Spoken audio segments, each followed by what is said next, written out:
we have a new bombshell to report to you regarding the embattled fake doctor. Joining us to talk about this is the woman who broke last week's bombshell about the fake doctor and the Department of Public Health regarding the lack of ethics, lack of transparency related to the study that was authored in part by the fake doctor's daughter and cited by many news organizations and Rochelle Walensky and others as an excuse to justify mask mandates existing in public schools. Well, she has another one to report. She is the deputy managing editor at RedState.com. You can follow her on Twitter at Jen Van Laar. Jennifer Van Laar, welcome. Thank you. It's a great Monday indeed. Absolutely. Well, we learned last week that the fake doctor and her daughter were not forthcoming about their kinship with one another related to that study. But today, you've got a new one for us. I do, and it's a little convoluted, but there are some definite bombshell bullet points within it. All right, lay it on us. Okay, so we all know that patronage is a problem within all of LA County government, LA City. It's just, this place is as corrupt as Tammany Hall, as Louisiana has been. It's just terrible.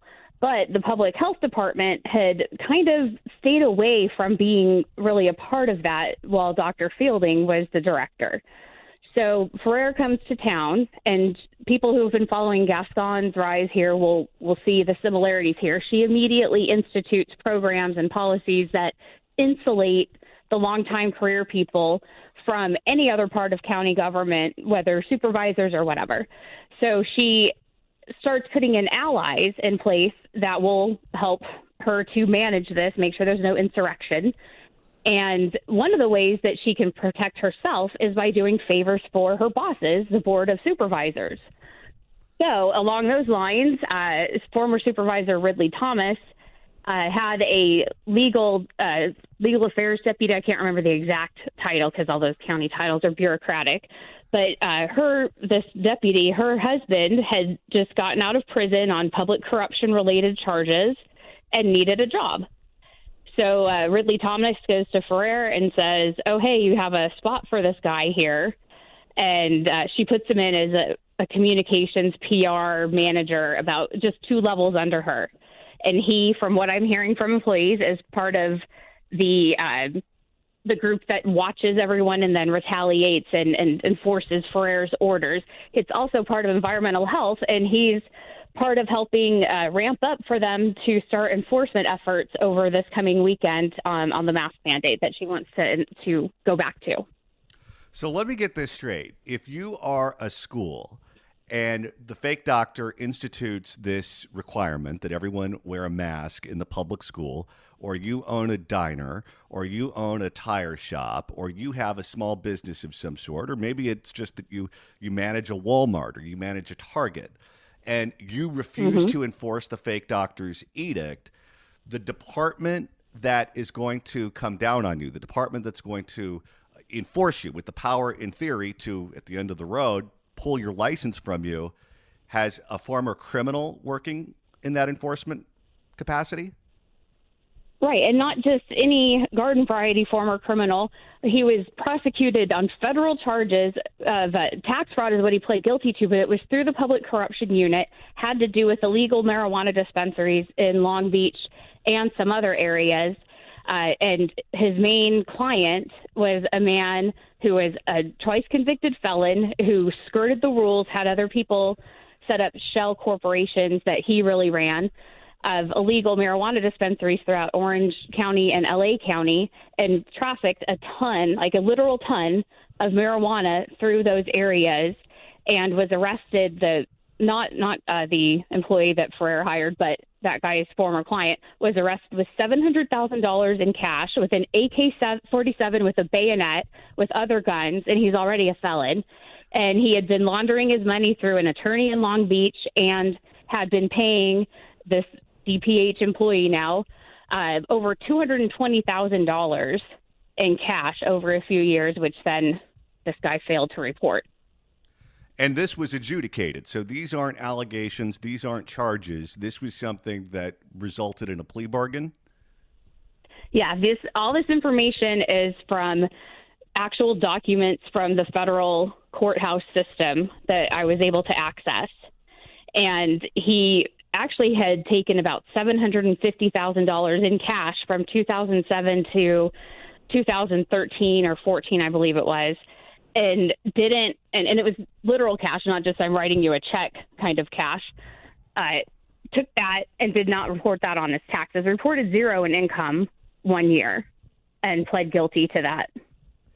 And is this individual a high enough ranking employee at the Department of Public Health where the fake doctor has to be aware of who he is, so she can't come out tomorrow and say, well, I've never heard of this person before? She absolutely is aware of him. His name's Carl Kemp. He is 2 levels down from her, and on the day that he started, and on September 3rd, 2019, she personally sent out an email department-wide announcing his hire. So that's saying to everyone in the department, this is one of my people. He is to be obeyed. Do we know if the fake doctor is aware of his criminal past? I mean, she has to be. Several employees who contacted me said that it became clear by 2019, so Ferrer started the beginning of 2017, that there was this whole system in place where they were the rulers at the top and then everybody else. And so whenever someone new was hired, they would Google that person. Who is this person? I don't know of this person. And they all found his criminal past because he'd only been off parole or probation about 9 months at that time. Before he was hired by the fake all doctor. These news stories. Yep. We're speaking with Jennifer Van Laar, who is the author of a brand new bombshell about a new scandal at the Los Angeles County Department of Public Health. You can read it online at RedState.com. You can follow her on Twitter at Jen Van Laar. Jennifer, you mentioned that you've been speaking to people within the Department of Public Health. If they know that someone is their boss that has this kind of history and that kind of political juice, I would imagine that's got to be unbelievably demoralizing in a department that, in theory at least, is not supposed to be a political department. They're supposed to be a department that, deals with public health, deals with hospitals, deals with bacteria levels and oceans and air quality and that sort of thing. This has got to be something that absolutely is like a punch to the gut.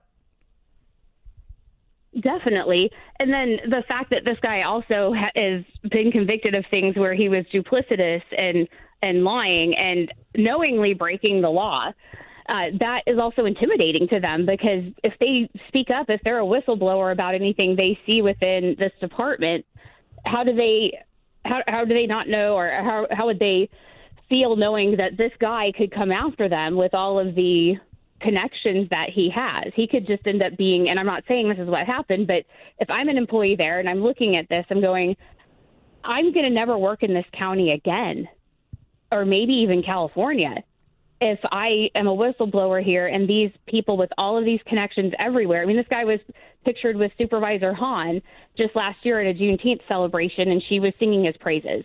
So first, are they going to even believe a whistleblower? Second, how do you know you're not going to be able to get a job anywhere else?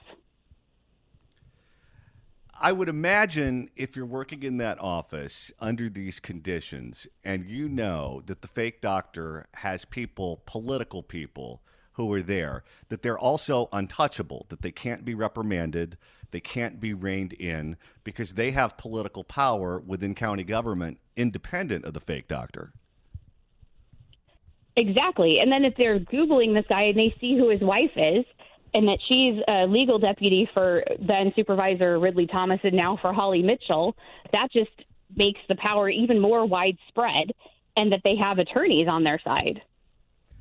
One of the things that the public expects from the County Department of Public Health is that they play it straight with things like numbers and statistics and the books, those sorts of things. If you are convicted of a crime involving fraud, how can you trust that person to play it straight with numbers regarding public health? You can't. And a couple of points I want to touch on here. First, environmental health, they regulate, like they've investigated the Aliso Canyon disaster. They send people around to inspect kitchens and that kind of thing. They can control whether a business can even open or stay open, or if it has to close based on if there's pollution or illness, things that end up going into the community. So that's an area that's very ripe for corruption. Like, oh, hey, if I give these people this much money, they might look the other way. I don't know that Kemp has engaged in any of that there, but considering that he was lobbying for marijuana collectives in Long Beach, and that one of the big concerns people have about having these marijuana dispensaries and other things related to cannabis use in their cities is the potential for environmental health.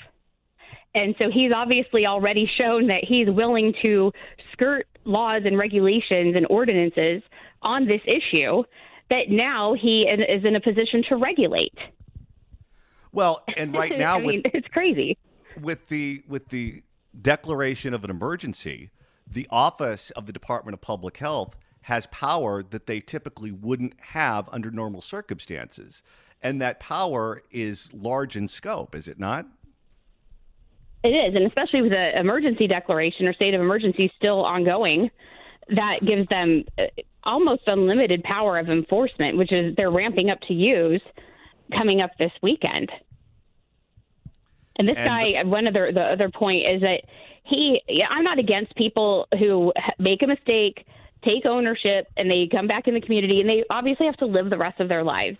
But in his plea agreement, he pled guilty to this one false tax return. There were actually 6 separate. And then he made excuses when it was coming to sentencing. His attorney filed a thing saying, oh, I was running for city council and my opponents were bringing up that I hadn't filed my tax return. So I just did 6 of them really quick and I was just sloppy. And it wasn't really I didn't really know what my client was doing, except that in the plea agreement, when he originally entered it, he acknowledged that he had filed them over a period of 2.5 years and that he knew that his money was coming from a criminal enterprise, and then changes that up when he's trying to. Hey guys, wrestling legend Ric Flair here. If you're having trouble rising to the occasion, or if the flame's gone out of your love life, there's an amazing product that'll make you a kiss-stealing, wheeling-a-dealing son of a gun like me. It's called Mount Everest, and unlike generic ED treatment programs that can take up to 60 minutes to work, Mount Everest can have you standing at attention in as little as 5 minutes. You'll have an absolutely mind-blowing experience every time. That's because only Mount Everest offers a unique 3-in-1 custom compounded medication. If you're ready to experience, woo! Take my advice. Try Mount Everest and get ready for the best night of your life. To get started, go to NewImageMedical.com now and use promo code MAN to save 20%. That's the letters NUImageMedical.com and save 20% using promo code MAN. Get started immediately and confidentially at NUImageMedical.com using promo code MAN. Woo! Get a lower sentence. That doesn't tell me someone has any remorse for what they've done or that they have a mindset that's going to prevent that in the future. So this guy was also a candidate for political office? Yes. In Long Beach, he ran for city council, I believe in 2014. He had worked for the city of Long Beach and for the port doing public relations type things. So that is his profession, at least, unlike some other people at the Department of Public Health. But he has no background in hard sciences, no medical degree or anything like that? No. I mean, and to be fair, as a communications person, I don't know that you necessarily need all of that, but it definitely helps. But what you don't need is a personality or a proclivity to skirt the law, wink and nod things, take money from criminals like drug traffickers. That's not what you need. And when the individual that he was working for, when they raided that operation, they found them with guns, heavy-duty guns? Heavy duty, and the AK-47 with the bayonet. And I assume you reached out to the fake doctor. You've attempted to speak to her. Is she speaking out on this at all? No. I sent a request for comment and a long Public Relations Act,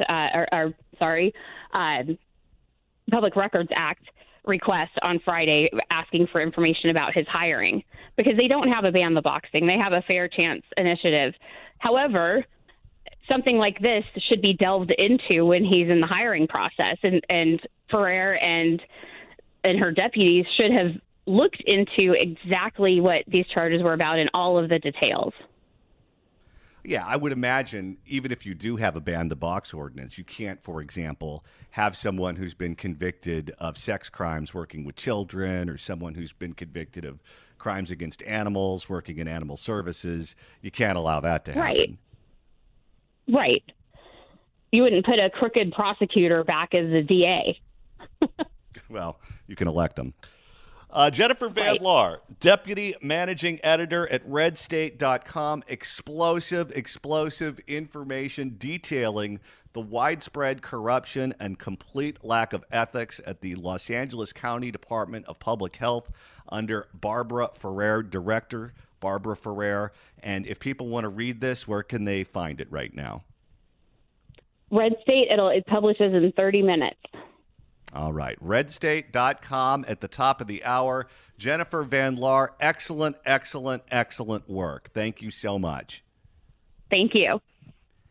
It is a pleasure to welcome our next guest to the program. She is a supervisor in Los Angeles County, representing much of the Antelope Valley, Santa Clarita Valley, Glendale, Pasadena, that part of Los Angeles County. Supervisor Catherine Barger, welcome. Thank you. How you doing? I'm good. Thank you so much for stopping by. We always appreciate your time. Well, I wish it was under better circumstances, but I'm always happy to come on with you. Me too, and we appreciate that fact. Let's start with what you tweeted earlier today, because you made some news. Well, I made news because, quite frankly, I've gotten hundreds of emails regarding the mask mandate that may go into effect on Friday. And I felt it was appropriate to do an open letter stating my position, which has been consistent throughout the entire course of how we put into play mandates. And I've been all about consistency and clarity. The state is not issuing a mask mandate. And quite frankly, no other county around us is issuing a mask mandate. And I think it's going to have the opposite effect. And I believe that given how far we are into this pandemic, which, depending on who you talk to, an endemic or a pandemic, people know what they need to do. And so what I'm saying is if you have, are at high risk, wearing a mask makes sense. But to mandate it for schools, which, by the way, a lot of school districts don't want it mandated within their school district because kids are not coming to school. Parents are pulling them out of school. Enrollment is down. Let us all really treat each other like adults and understand what needs to be done versus mandating that it be done.